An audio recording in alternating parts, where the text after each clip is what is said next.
It's a lot of information. And the way I like to think of this is like spice rack, you know. I just like open the spice rack for you guys big time, and you know, compared to where, you know, we were working with like whatever, just the main stuff before. Now you've got like, you want to make Thai food, Indian food, you know, Japanese food. You want to make truffle mac. You know, this is not like Kraft macaroni anymore, right? This is like serious food now. So,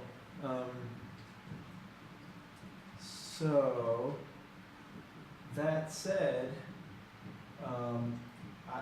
it would be unrealistic for me to expect any of you to like all of a sudden become gourmet chef in all those different styles, right?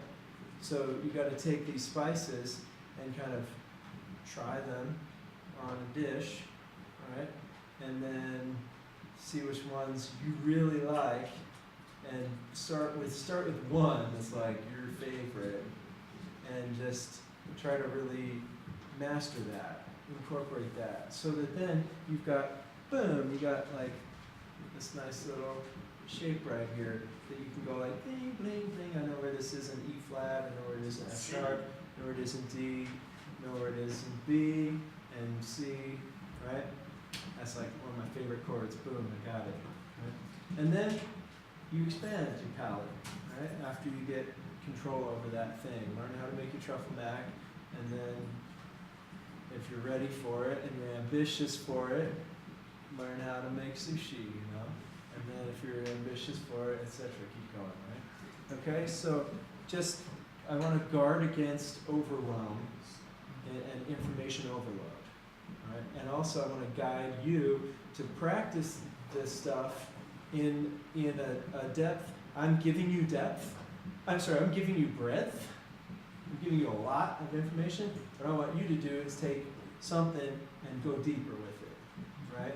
Not just like continue to smatter on the surface. And because what I don't want you to do is be thinking about the math of all this all the time, right? Because if you have to sit down and do math every time you're trying to figure out a chord, then piano becomes not fun at all. And it's like frustratingly slow. Forget it. You'll never be able to execute something in time, right? So you've got to like pick these things off one by one and really develop them into skills that you can apply pretty much like a boom, right? You see a C major 7, you're like, ooh, I love this one. Boom, that's my C major 7, my go-to right there, you know?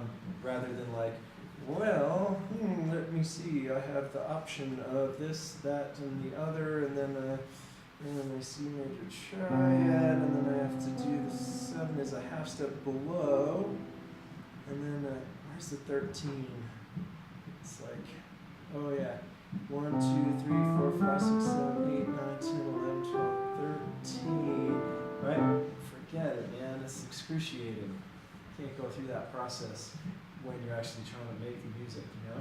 So go through that process a couple times in order to figure it out, and then just practice it until it becomes like your thing. It's a skill. You got it, right? It's really important to keep that in mind as you go forward. All right. Enough said on that. Take a deep breath. You got 7 minutes. I'm gonna show you the common alterations of dominant 7th chords, and then I'm going to assign you page 18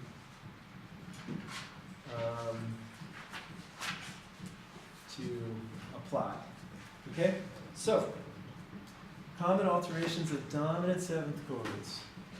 Bum, bum, ba, da, bum, bum, bum, bum, in the 7, 9, 3, 5 period chord. Okay.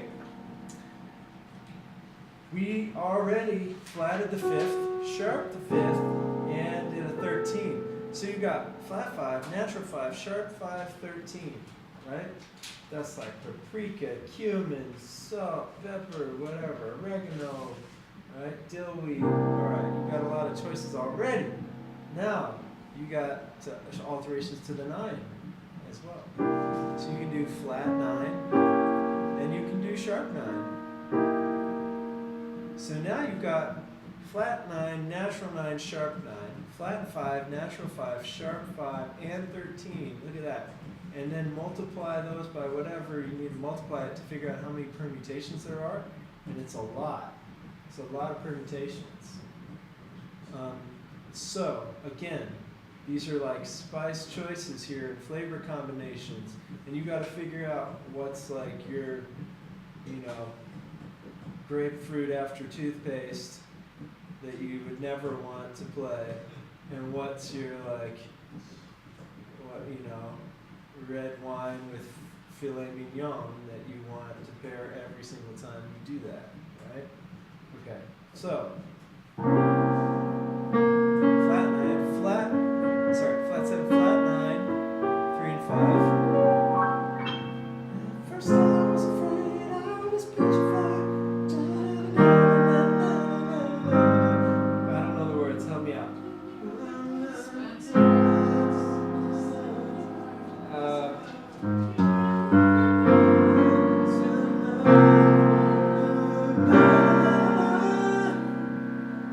Alright, that's your what's that song called? Staying Alive? I Will Survive, thank you. Staying Alive.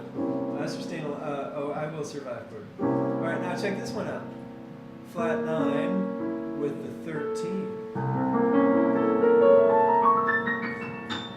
That is your Vince Guaraldi special. Oh,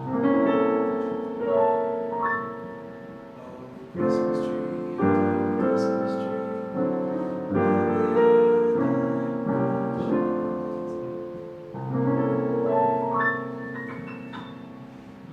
Right? Christmas time is here.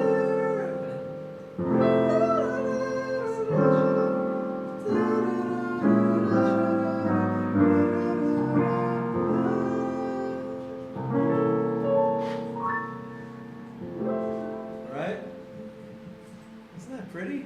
That's Vince Guaraldi's favorite chord, and I love that chord too. As a meeting. All right, and all right. So we got that, and then we got sharp 5, flat 9, sharp 5, and that's a different flavor, right? Check that out. Whoa! Compared to the 13. Right. Now the main difference between those is how they resolve. Right, so this, let's call this a 5 chord. It's going to resolve to F, right? Major or minor. Now, if you resolve this chord to F major, it sounds beautiful because it's a major third, right?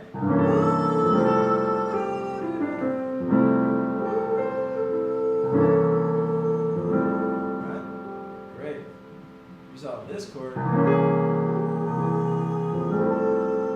it's kind of cool. But it's definitely another layer of like, whoa, tension and release, right? Okay? Now, if you resolve this one to a minor chord, well, that sounds kind of weird, right? That sounds like something happened wrong.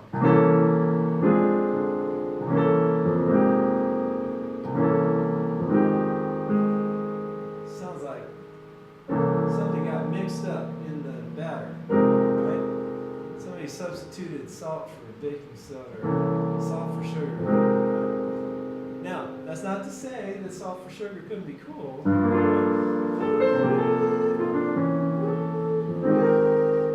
Right? If you do it just right, but you've got to be real careful. All right. So, but if you go, that one works great. Because that's the minor third.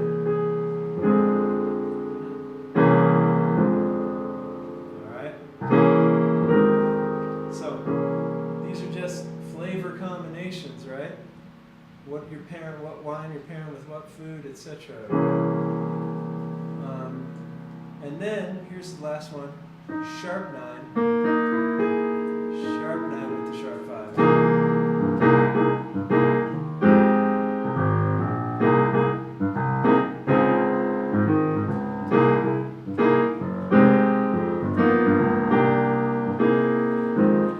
Very cool chord.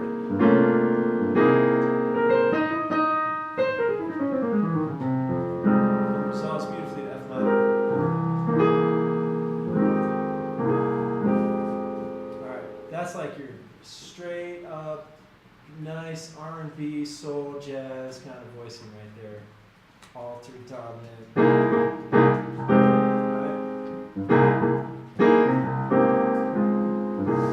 Alright.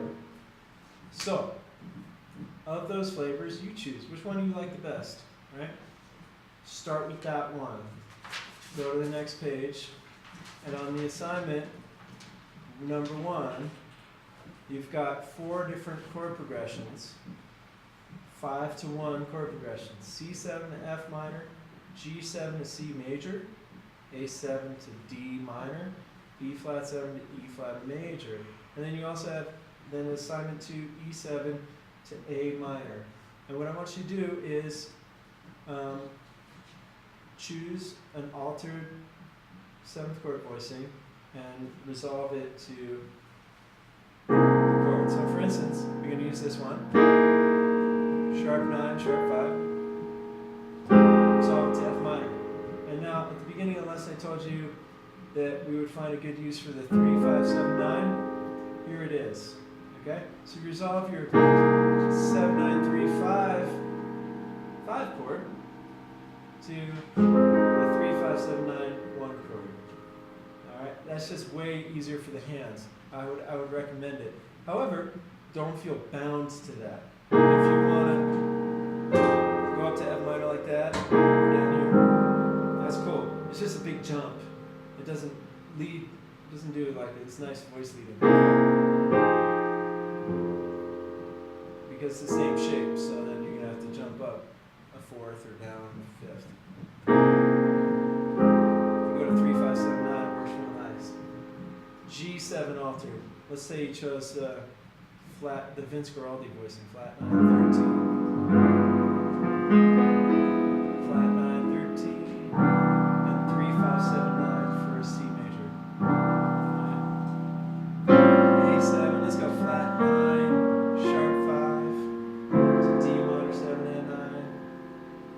B7 altered, sharp 9, sharp 5 to E flat, major 7. Woo. So much tension and release in that.